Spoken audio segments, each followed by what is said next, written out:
Magnificat anima mea Dominum.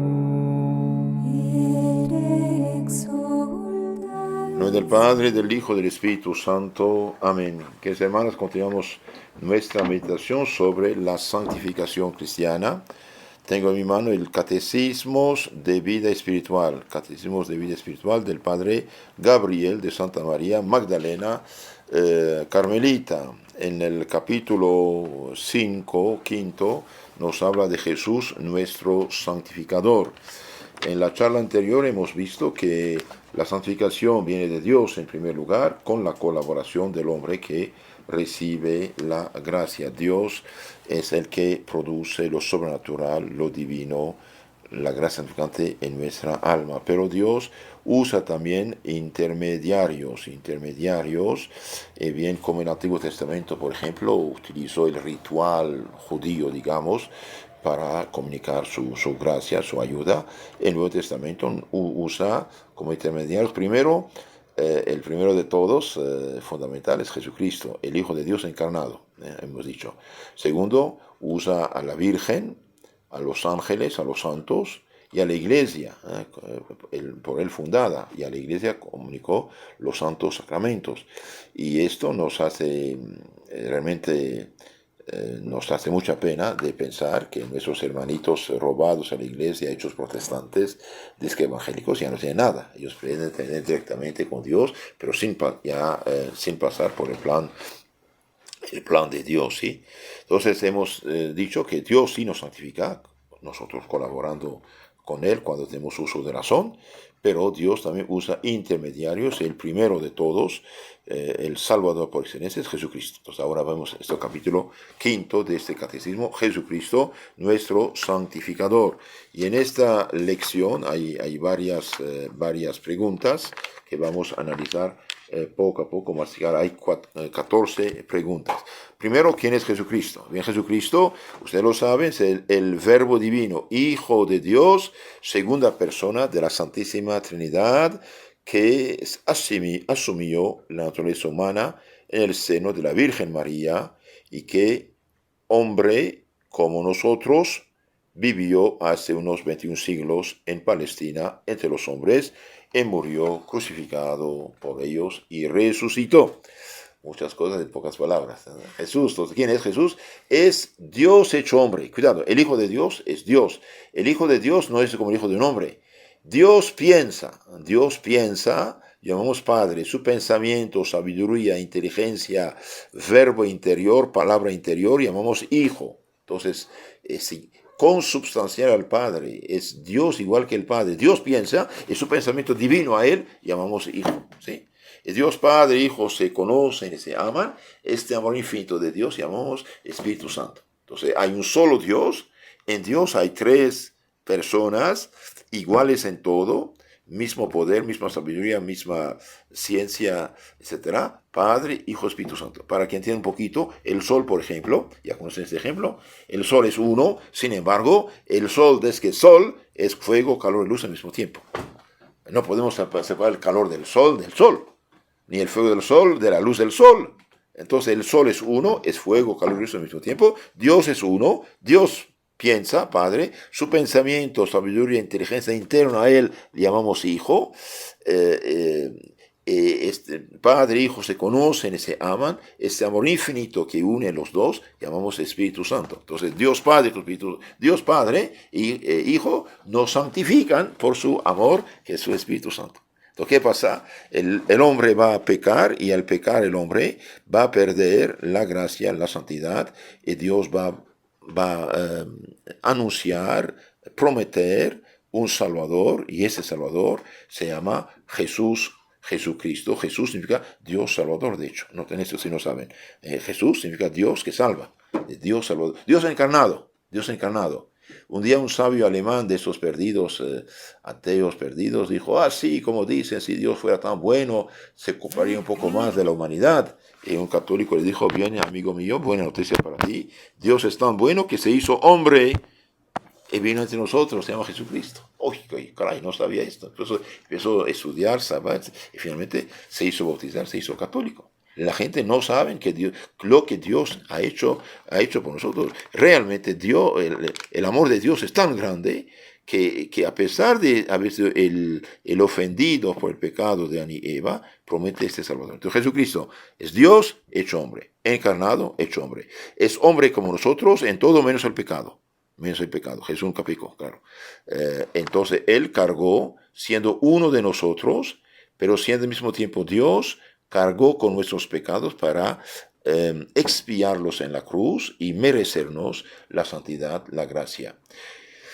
¿Por qué asumió el Verbo, el Hijo de Dios, la naturaleza humana? El Verbo se encarnó, se hizo hombre, por nosotros los hombres y por nuestra salvación, dice el credo, manifestando así el inmenso amor misericordioso de Dios a la humanidad, manifestación que es el motivo divino de la encarnación. Entonces, contrariamente, la encarnación es la obra maestra de la misericordia de Dios con los hombres. A pesar de haber sido el ofendido, bien Dios mismo se encarna y se hace hombre para salvar al hombre.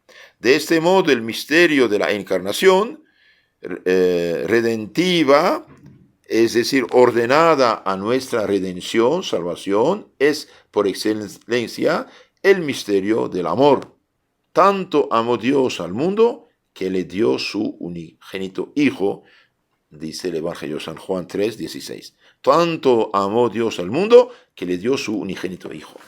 Entonces, el misterio de la encarnación, el hecho que Dios, el Creador, se haga hombre, es manifestar su amor hacia los hombres. Y el hecho que dé su vida en la cruz para redimirnos es el colmo del amor, el colmo de la caridad. De hecho, él había dicho, no hay mayor amor, mayor caridad que el de dar su vida por sus amigos, por lo que uno ama.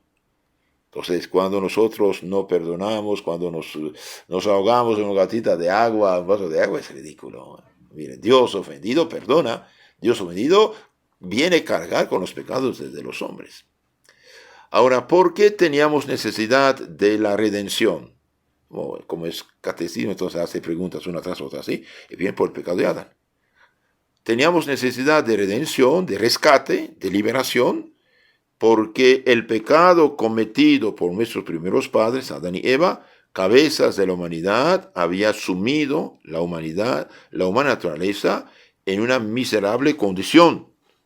La privó de la gracia santificante con que el Señor en la creación la había enriquecido y que debería haber sido transmitida mediante la generación a toda la progenie de Adán.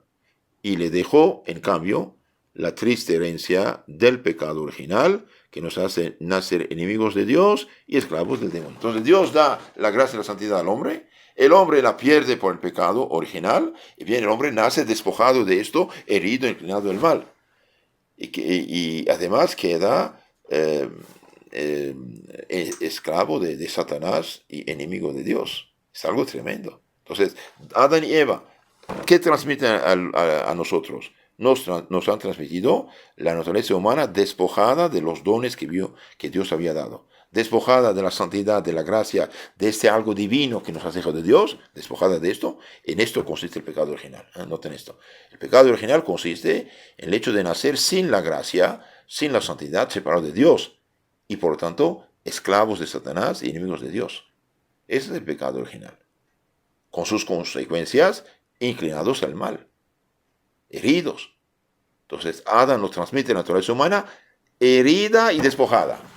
Por eso queremos el bien, hacemos el mal. Por eso, a pesar del bautismo, todavía tenemos tentaciones inclinados al mal. De ahí la necesidad de la lucha espiritual contra sus malas tendencias, haciendo el contrario. ¿Sí? Ahora, tratándose por otra parte de un mal que infecta toda la naturaleza humana, ningún hombre era capaz de poner remedio.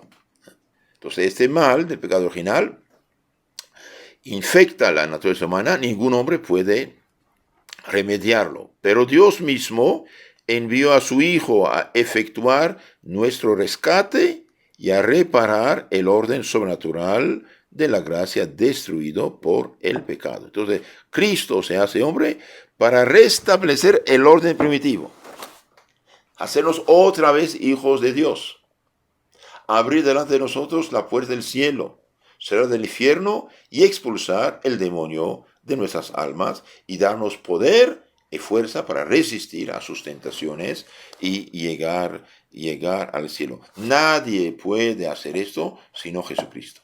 Por lo tanto, Jesucristo no es uno entre otros fundadores de religiones, es el Salvador de la humanidad. Por eso dijo de ir, predicar y bautizar a todas las naciones. Todas las naciones. Es importante. Entonces, el pecado original realmente es un mal que infecta a toda la naturaleza humana.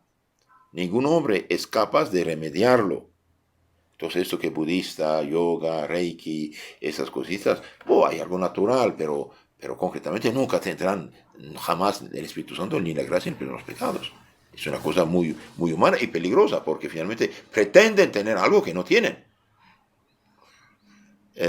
Igual los protestantes, que pretenden tener Espíritu Santo, etc., pero no pasan por los medios que dejó Jesucristo, los santos sacramentos y la iglesia.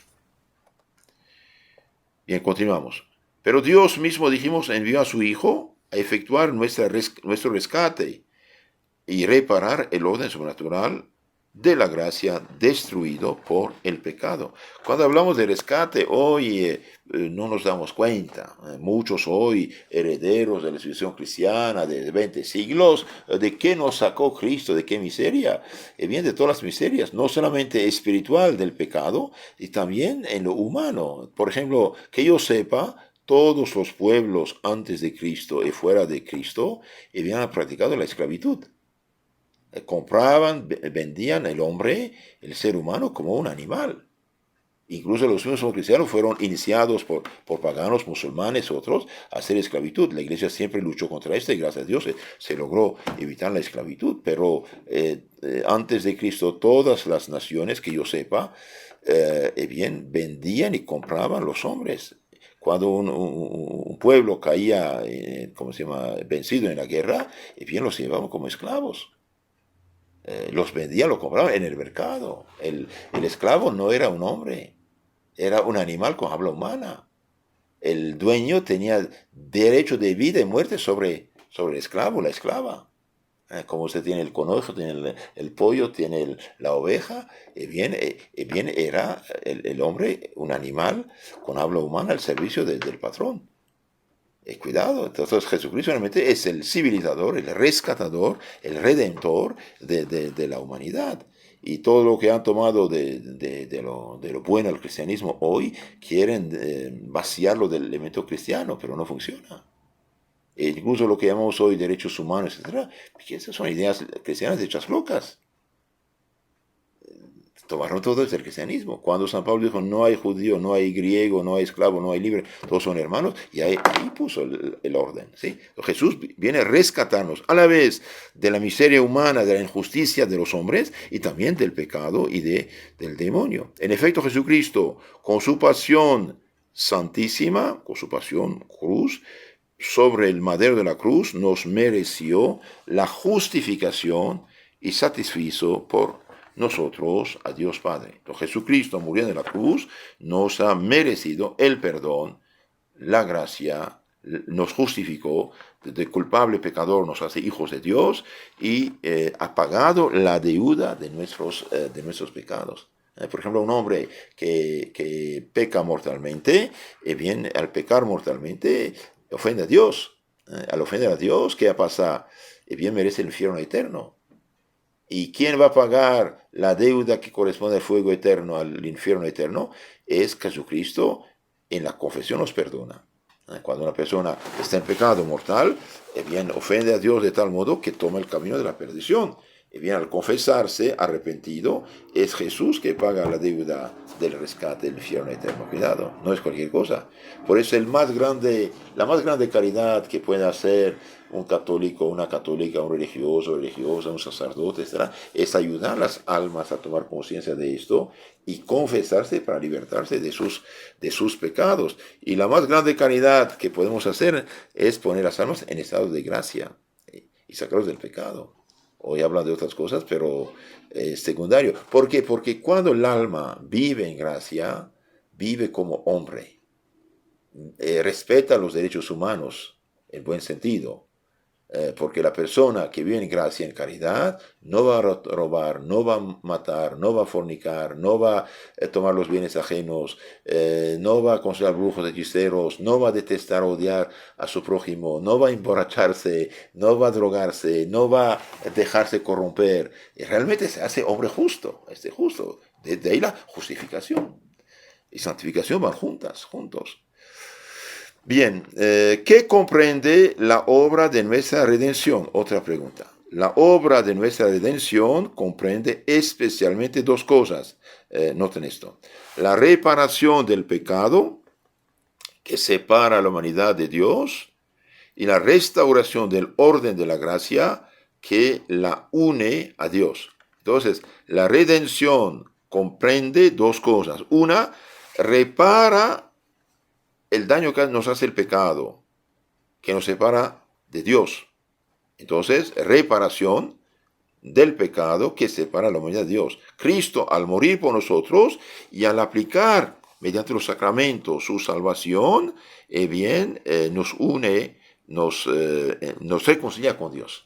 Reparación del pecado que separa a la humanidad de Dios. ¿Qué es lo que separa a la humanidad de Dios? Es el pecado. ¿Qué hace Jesucristo? Destruye el pecado. Nos rescata del pecado. Segunda cosa que nos alcanzó Cristo es la restauración, dijimos, del orden de la gracia que une el hombre a Dios. Entonces, la obra de la redención comprende esencialmente dos cosas: reparación del pecado que separa la humanidad de Dios, elimina el obstáculo, y dos, restaura el orden de la gracia que une el hombre a Dios. Pero el pecado que exige satisfacción es no solo el pecado original, esto también es importante saber, no solo el pecado original exige satisfacción, sino también los pecados personales que se añadieron y se le siguen añadiendo, los cuales han de ser perdonados a cada uno. Entonces, Jesús, nuestro Señor, no solo repara, satisface por el pecado original, también satisface por todos los pecados personales que se añaden al pecado original. Pecados personales. Además, también la gracia ha de ser infundida, derramada, comunicada en el alma de cada uno en particular. Entonces, hace falta llevar la gracia a cada alma en particular. Entonces, Cristo satisface por el pecado original, por los pecados personales de cada uno, y hace falta llevar esta gracia, esta salvación a cada alma. De ahí nuestro Señor dijo de predicar el Evangelio para que sepan que Cristo es su Salvador y después reciben sus santos sacramentos para libertarse del pecado.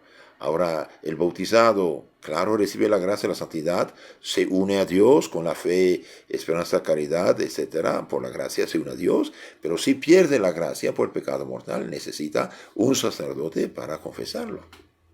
Y de ahí la importancia de rezar y pedir también por las vocaciones. Pero no olvidemos, aunque una monja, un buen cristiano no pueda perdonar los pecados, prepara el camino, ayuda, catequiza, habla, reza, pide.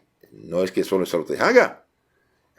No sé, yo cuando estaba en México hice un montón de bautismos en el convento de las Madres Mínimas Franciscanas. Pues yo bautizaba, pues soy sacerdote, ok, confesaba, pero ellas habían hecho el trabajo, entonces ellas tienen un buen porcentaje en la recompensa, ¿no? Pregunta 5. ¿Está pues completa la obra de la redención? Y bien, Jesucristo, mediante el sacrificio de la cruz, ha satisfecho por los pecados de la humanidad entera y nos ha recuperado a todos la gracia perdida. Entonces Jesucristo, mediante el sacrificio de la cruz, ha satisfecho por los pecados de la humanidad entera. Jesús murió por todos los hombres. Jesús veía, conocía y amó a todos los hombres estando en la cruz. Entonces ha dado su sangre por todos y nos ha recuperado a todos la gracia perdida. Muy hermoso esto. Pero, hay un pero. La justificación o la santificación la comunicación de esta gracia a las almas particulares por la infusión de la gracia que destruye el pecado y la santifica, próximamente se efectúa de continuo. Con otras palabras, Jesús mereció la salvación, ¿ok? Ahora hace falta aplicar esa salvación a cada alma que viene a este mundo, que viene a esta tierra, mediante los santos sacramentos. De ahí el hecho de falsificar la fe cristiana, como hacen los protestantes, es un grandísimo pecado. Hace falta aplicar a cada alma esta santificación. Como por ejemplo, usted tiene una fuente inagotable de agua potable, pero hace falta llevarla con tuberías, con garrafones, con botellas a cada persona. La persona puede estar al borde de un lago, digamos, de agua potable y morir de sed, estando en la cárcel, en un hospital o siendo paralítico que no puede moverse. Y bien, si no lo lleva el agua hasta su cama, hasta su lugar donde está. Entonces hace falta aplicar a cada persona la gracia merecida en la cruz. En esta actual y progresiva comunicación de la gracia en nuestras almas, tiene su origen toda nuestra vida espiritual, la cual consiste en vivir con intensidad de vida de la gracia, procurando así su progreso y su perfección. Ahora uno recibe la gracia en el bautismo, tiene que crecer, llegar a madurez, adulto, confirmación, y tiene que crecer con la Eucaristía, especialmente los demás sacramentos y las buenas obras. Por ejemplo, usted tiene, 15 watts de luz, hay un poco de luz, 50 mejor, 80 mejor, 250 mejor. Entonces tiene que crecer la santificación. Otra pregunta, ¿depende pues nuestra vida espiritual de Jesucristo? Claro que sí.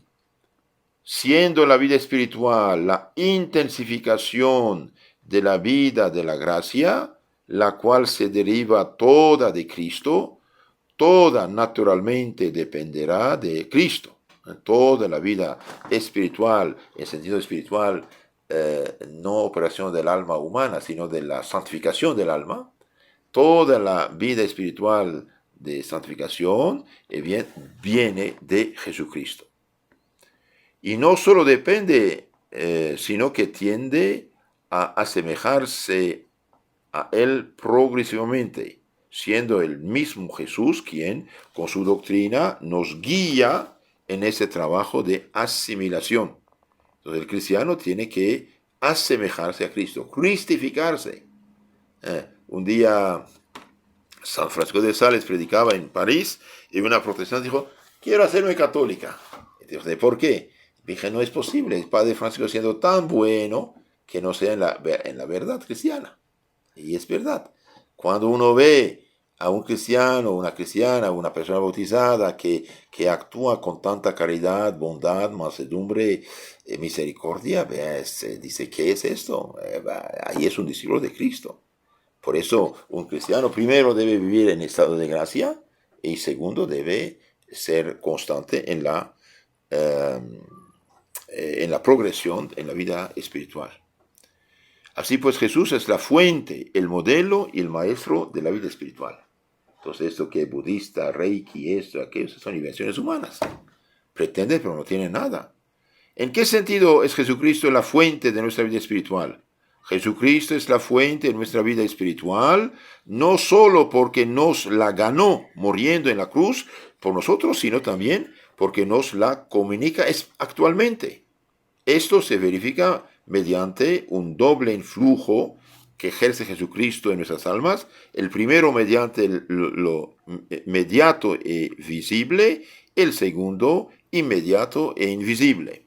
La fuente originaria de la gracia es Dios, dijimos, Padre Espíritu Santo, porque un don que consiste en una participación de la misma naturaleza divina no nos puede venir sino de Dios. Pero en esta comunicación, nuestro Redentor, Jesús, ejerce una causalidad instrumental, bien mediante la Iglesia, por él fundada, dotada de potestades excelsas, bien directamente con su obra personal. Entonces, toda gracia viene de la Santa Trinidad, ¿sí? pero como un canal pasa por Cristo Redentor. Y Cristo la comunica a quién? Mediante la iglesia. En la iglesia, lo normal. Pero él también puede actuar directamente, si quiere. Pero lo normal es la iglesia. Vayan, prediquen, enseñen, bauticen a todas las almas. Entonces, hemos analizado siete preguntas. Y bien, en la charla siguiente vamos a continuar las demás, que son muy, muy hermosas. Entonces, Jesús es Dios hecho hombre, murió en la cruz por nuestra salvación. La gracia, santidad que nos hace hijos de Dios, perdida por el pecado de Adán y Eva. Bien, Jesús viene eliminar este pecado, pagar la deuda de nuestros pecados, reconciliarnos con Dios y comunicarnos la gracia que nos hace hijo de Dios. Jesús normalmente, siendo el Redentor, bien, es Dios hecho hombre, bien, es el canal que la Trinidad utiliza en su humanidad para comunicarnos la gracia. Por ejemplo, cuando el leproso se acerca de Jesús y le dice, Señor, si quieres puedes limpiarme, ¿qué dice Jesús? Lo quiero, sea limpio, y lo toca con su dedo. Bien, este tocar con su dedo humano es el canal del poder divino que sana a esta persona. Entonces Jesús nos hoy comunica su salvación mediante la iglesia. Y en la iglesia es Jesús que utiliza la iglesia, los sacerdotes, para comunicar la gracia y la santidad. Ahora, Él, siendo Salvador de todos, actúa también iluminando, consolando, dando gracias especiales a los que no tienen acceso a los sacramentos para jalarlos hacia sí. Él es el patrón de su gracia, pero lo normal que conocemos es la iglesia, es el bautismo, son los santos sacramentos. Magnificat anima mea Dominum. Ere exo